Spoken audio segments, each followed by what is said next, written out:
VIP voice இன் police. இது police பொதுமக்கள் நல்லுறவுக்கான குரல். அனைவருக்கும் வாய்ஸ் இன் போலீஸ் விஐபின்னு வணக்கங்கள். அப்புறம் இன்றைக்கு 8/7/2026 சென்னை ராயபுரம் ஏடபிள்யூபிஎஸ் இன்ஸ்பெக்டர் கைது. அவங்க என்னென்னா போலீஸ் அதிகாரிகளிடம் ரூபாய் 20 கோடி மோசடி, தங்க காசு மோசடி, வீட்டு மனை குறைந்த விலையில் வீட்டு மனை தருவதாக மோசடி, எல்லாமே போலீஸ் அதிகாரிகளிடம் வாங்கியிருக்காங்க. PC to JC வரைக்கும் அந்த பத்திரிகை செய்தி வந்துருந்துச்சு, அதெல்லாம் பார்த்துருப்பீங்க. இப்போ இந்த அம்மா கடந்த 6/7/2026 நைட்டு சென்னை EOW போலீஸு அவங்க அரெஸ்ட் பண்ணி இப்போ ரிமாண்ட் பண்ணியிருக்காங்கன்னு வைங்க. இது என்னென்னா, இந்த அம்மா வந்து ஷீலா மேரி 1997 கிரேட் 2 கான்ஸ்டபிள் என்லிஸ்டடு. அப்புறம் 2004 டிபார்ட்மெண்ட் கோட்டாவில் வந்திருக்காங்க ஆஸ் SI. அப்படியே இருந்திருக்கலாம், நல்ல போஸ்ட்டு. மெயின் வந்து சென்னைக்குள்ளேயே தான் இருந்திருக்காங்க. இதில் திடீர்னு அவங்களுக்குள்ள அந்த மோசடி, அதற்கான ஒரு குரூப் சேர்றாங்க. ஏதோ விநாயகா என்டர்பிரைசஸ் அப்படின்னு சொல்லி கொடுங்கோயூரில் ஒரு என்டர்பிரைசஸ் ஃபேக்காக தான் அதை ஃபார்ம் பண்ணுறாங்க. ஒன்லி போலீஸ் அதிகாரிகள் தான். இப்போ வந்து இதில் ஏதோ வந்து அந்த போலீஸ் நோட் ஒன்று அறிவிச்சிருந்தாங்க, head of the police force அவங்களுடைய ப்ரெஸ் நோட் ஒன்று போட்டிருக்காங்க. அதில் 8 கோடியே சம்திங் போட்டு ஒரு 56 பேர் வந்து ஏமாந்துருக்கிறதாகவும் அந்த 56 பேர் புகார் கொடுத்துருக்கிறதாகவும் சொல்லியிருந்தாங்க. பட் அதை தாண்டி இருக்குது 500 பேர் வரைக்கும். நாங்கள் என்கிட்ட அந்த அம்மாட்ட கொடுத்துருக்குறவங்க 500 பேர் வரைக்கும், அது சுமார் 100 கோடி வரைக்கும் வரும் சார். இந்த அம்மாவுக்கு பல இடங்களில் பிளாட்டு, கல்குவாரி, கல்யாண மண்டபம், இந்த மாதிரி எல்லாமே. ஆனால் இப்போ வந்து நிறையாவே இம்மூவபிள் ப்ராப்பர்ட்டியை வாங்கி வச்சுருக்காங்க அப்படின்ற மாதிரி சொன்னாங்க. அந்த 2014 அந்த காலகட்டத்திலே ஆரம்பித்தாங்க போல். அப்போ தானே அந்த சதுரங்க வேட்டை படம் வந்துச்சு பார்த்தீங்களா? அந்த நேரமே அதை பார்த்தோன்னே அது படம் இல்லை பாடம்னு உணர்ந்துக்கிட்டாங்க. அந்த படம் இந்த இவங்கெல்லாம் பார்த்துருக்க மாட்டாங்க போல் போலீஸு. ஆனால் பார்த்தாலும் அவ்வளோதான், அவனுக்கு இருந்த மண்டைக்கு என்ன தெரிஞ்சிருக்கேன். அந்த அம்மா கரெக்டாக டார்கெட் பண்ணியிருக்கு. இவனுக்கு பேராசையை தூண்டினோம்னா போதும் அப்படின்னு சொல்லி, பேராசையை கரெக்டாக ஒருத்தனை ஏமாத்தினோம்னா பேராசையை தூண்டுன்ற ஒரு மெசேஜ் சொல்லுவாங்க இல்லை அதில், அது மாதிரி பேராசையை தூண்டியிருக்கு. எப்படின்னா 30% வரைக்கும் அதனுடைய ரிட்டர்ன்ஸ் கொடுப்பான், பாதி விலைக்கு தங்க காசு கொடுப்பான். ஒரு பெரிய ஆள் வெளிநாட்டிலேருந்து கடத்திட்டு வர்றேன், அவன் வந்து இங்கே பாதி விலை கிடச்சா போதும், வந்து 10,000 ரூபா கிராம்னா 5,000 ரூபாய் கொடுப்போம்னா வாங்கிடுவாங்கல்ல. ஆனால் அது மாதிரி கொடுப்பான். வீட்டு மனையும் அது மாதிரி தான், TTCP அப்ரூவல் பாதி விலைக்கு கொடுப்பான். இந்த மாதிரி எதெல்லாம் இவங்க வந்து ஈஸியாக ஏமாறுவாங்களோ அது மாதிரி போலீஸ் பொதுமக்கள்கிட்டையும் நிறையா வாங்கினதாக பேப்பர்லாம் செய்தி வந்துருச்சு. பொதுமக்கள்கிட்டையெல்லாம் ஒன்றும் வாங்கலை. ஆனால் பொதுமக்கள்கிட்ட வாங்குறது மாதிரி சொல்லியிருக்காங்களே தவிர ஒன்லி போலீஸ் தான் டார்கெட். போலீஸ் தாங்க ஈஸியாக ஏமாற்றலாம். ஏமாற்றணும்னு முடிவு பண்ணிட்டோம்னா போலீஸை ஏமாத்துறது எளிது. எப்படின்னா வந்து ஒன்று, நான் போலீஸு என்னை யார் ஏமாற்ற போகிறா அப்படின்ற ஒரு நினப்பு இருக்குது பார்த்தீங்களா, அதை வச்சே ஏமாற்றிடலாம். அது இந்தம்மா போலீஸு. ஆனால் அப்போ வந்து ஆஸ் இன்ஸ்பெக்டராக இருக்காங்க. அது கூட இருக்கக்கூடிய அந்த பிரபு என்ற பிரபு மணி, ஆனால் டிரைவர்ன்றாங்க, சொந்தக்காரன்றாங்க. ஆனால் அந்த நிறுவனத்தை வந்து பார்த்துக்கிறது விநாயகா என்டர்பிரைசஸ் தான் A1, பிரபு என்ற பிரபு மணி A2, இந்த அம்மா வந்து ஷீலா மேரி காவல் ஆய்வாளர் A3, அப்புறம் செந்தில்குமார் A4, அப்புறம் A5 கல்பனா, இவங்க 5 பேர் போட்டிருக்காங்க. இப்போ எல்லாமே வந்து அரெஸ்டடு. இந்த அம்மா வந்து கடந்த 15/6 சஸ்பெண்ட் ஆனாங்க. இப்போ இது தொடர்பாக அந்த Chennai EOW head quarter crime number 4/2026 அதில் போட்டிருக்காங்க. Under section 316(2), 318(4), 61(2) and 3(5) of BNS act, அப்புறம் அந்த செக்ஷன் 5 ஆஃப் TNPAD ஆக்டு அதெல்லாம் போட்டிருக்காங்க. இது என்னென்னா அந்த சீட்டிங்கு, அந்த பிரீச் ஆஃப் ட்ரஸ்ட், நம்பிக்கை மோசடி, ஏமாற்றுதல், அப்புறம் கூட்டுச்சதி, அப்புறம் இந்த டெபாசிட்டர் நலன் காக்கிறதுக்காக 97, ஆனால் அது தமிழ்நாடு ஆக்டு. அது ஒரு நல்ல ஆக்டு தான். 10 இயர்ஸ் வரைக்கும் கன்விஷன் வாங்கலாம். இவர்களுடைய இம்மூவபிள் ப்ராப்பர்ட்டியை வந்து கான்ஃபிஸ்கேட் பண்ணலாம். அதன் மூலமாக அந்த முதலீட்டாளர்கள் இருந்தாங்கன்னா அவங்களுக்கு பிரித்து கொடுக்கலாம். இந்த மாதிரி இருக்குது. அது ப்ராப்பர் டெபாசிட் இருந்தால் தானே. இந்த அம்மா என்ன ரிசிப்ட் கொடுத்தாங்க, அவன் வச்சுருந்தது பூரா கருப்பு பணம். PC JC வரைக்கும் அடிச்சிருந்தான் அப்படின்னா அவன் வச்சுருந்த ஆட்டை போட்ட பணத்தை தானே கொடுத்துருக்காங்க. வந்து இந்த மட்டும் டெபாசிட். அதனால் ஒன்றும் ரிசிப்ட்டு அது இதுன்றதெல்லாம் பெருசாக இருக்காது. சும்மா இந்த வெளியில் பெற்றோம்ல அது மாதிரியானது ஏதோ ஒன்று கொடுத்துருக்கலாம். ஆனால் அதை வச்சு இவங்க கம்ப்ளைண்ட்டுக்கே ஆள் இல்லையே. இப்போ 8 கோடி தான் இவங்க அந்த ப்ரெஸ் நோட்டில் கொடுத்துருக்காங்க. 20 கோடின்னு பேப்பருக்கு வருது, 100 கோடி வரைக்கும்னு தகவல் வருது. எனக்கு கிடைச்ச தகவல் 500 பேர் வரைக்கும் கொடுத்துருக்காங்க அப்படின்றாங்க. யாரும் வரலையே. கம்ப்ளைண்ட்டுக்கு போனால் இப்போ நீ கொடுத்த அந்த ஏமாந்ததா சொல்கிறீல, ஒரு இண்டிவிஜுவலே ஒரே ஒரு இண்டிவிஜுவலு 2 கோடி கொடுத்துருக்குறாரு. 2 கோடி இந்த அம்மாட்ட கொடுத்து அதற்கான தங்க நாணயம், அந்த வீட்டு மனை இது வாங்குறதுக்காக. இப்போ அவர் 2 கோடிக்கு எப்படி அக்கௌண்ட் சொல்லுவார்? திருடனுக்கு தேல் கொட்டின கணக்கில் இப்போ முழிச்சுக்கிட்டு உட்காந்துருக்காங்க. என்ன செய்கிறது அப்படின்னு சொல்லி ஒன்றுமே பண்ண முடியலை. அதனால் வந்து இப்போ புகார்தாரருக்கு வந்து இதெல்லாம் எங்கிட்ட வந்து புகார் கொடுங்க அப்படின்னு சொல்லி EOWPS இன்ஸ்பெக்டர் நசீமா அவங்களுடைய நம்பர் கொடுத்துருக்காங்க. ஆனால் அதில் போட்டிருக்கேன் பார்த்துக்கோங்க.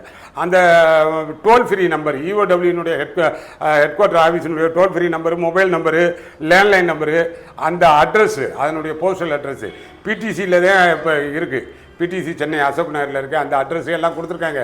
கொடுத்தாலும் இப்போ ஆள் வரல, கம்ப்ளைண்ட்டுக்கு வரல. அப்புறம் இந்த சீட்டிங்கு, நம்பிக்கை மோசடி, இது ரெண்டுமே இணைந்து போடக்கூடாதுன்னா ஒரு பழைய சுப்ரீம் கோர்ட் ஜட்ஜ்மெண்ட்லாம் ஒன்று இருந்துச்சு. ஒன்று சீட்டிங் போடுங்க, இல்லைன்னா நம்பிக்கை மோசடி போடுங்க. இது 2 செக்ஷன் இணைந்து வராது அப்படின்ற மாதிரி அதெல்லாம் பார்த்துக்குங்க. ஆனால் செக்ஷன் போட்டிருக்காங்க. இது நம்ம பர்டிகுலராக போலீஸாருக்கு சொல்கிறது என்னென்னா, இது இந்த பெண் காவல் ஆய்வாளர் கைது அது வந்து வாரத்துக்கு 2 வந்துக்கிட்டு தான் இருக்கும். அதில் பெருசாக இது கிடையாது. ஆனால் அவங்க ஏதோ வந்து ஸ்டேஷனில் ட்ராப் ஆகுறாங்க, இல்லைன்னா வந்து பெட்டிஷனர்கிட்ட வந்து தரக்குறைவாக நடந்துக்கிட்டாங்க அப்படின்றது அவர்களது ஒழுங்கினமான நடவடிக்கை காரணமாக. ஆனால் இது மாதிரியான ஒரு மோசடி, அதில் முழுக்க போலீஸு அப்படின்றத வச்சு பப்ளிக்கு கூட 4 கேள்வி கேட்பாங்க. சிவிலியன்ஸு 4 கேள்வி கட்டாயம் கேட்பேன். இது எப்படி சார் கொடுக்க முடியும்? உங்களால் 30% மேலே ரிட்டர்ன்ஸ் கொடுக்குறீங்கன்னா இன்ட்ரெஸ்ட் எப்படி கொடுக்க முடியும்? ஏன்னா என்னதான் நீங்கள் சீனியர் சிட்டிசன் போய் ஒரு எப்படி போடுறதா இருந்தால் கூட சென்ட்ரல் கவர்மெண்ட் அறிவிக்கக்கூடிய இன்ட்ரெஸ்ட் ரேட் ஆஃப் இன்ட்ரெஸ்ட்டே வந்து 8.75 தான் வருஷத்துக்கு. அப்படின்னால 30% கொடுக்குறேன், இல்லைன்னா வந்து அளவுக்கு அதிகமான ரிட்டர்ன்ஸ் வரும், இல்லைன்னா தங்க நாணயத்தை இலவசமாக கொடுக்குறேன் அப்படின்னா வந்து கொஞ்சம் பாதி விலைக்கு கொடுக்குறோம்னா யோசிக்க வேணாமா? போலீஸ் பூரா வந்து மற்ற ஆளு கூட அந்த 4 கேள்வி கேட்பான் பாருங்கள், அவனை கூட மண்டையை கழுவ வேண்டிய அவசியம் இருக்குது. போலீஸுக்கு அது கூட அவசியம் இல்லை.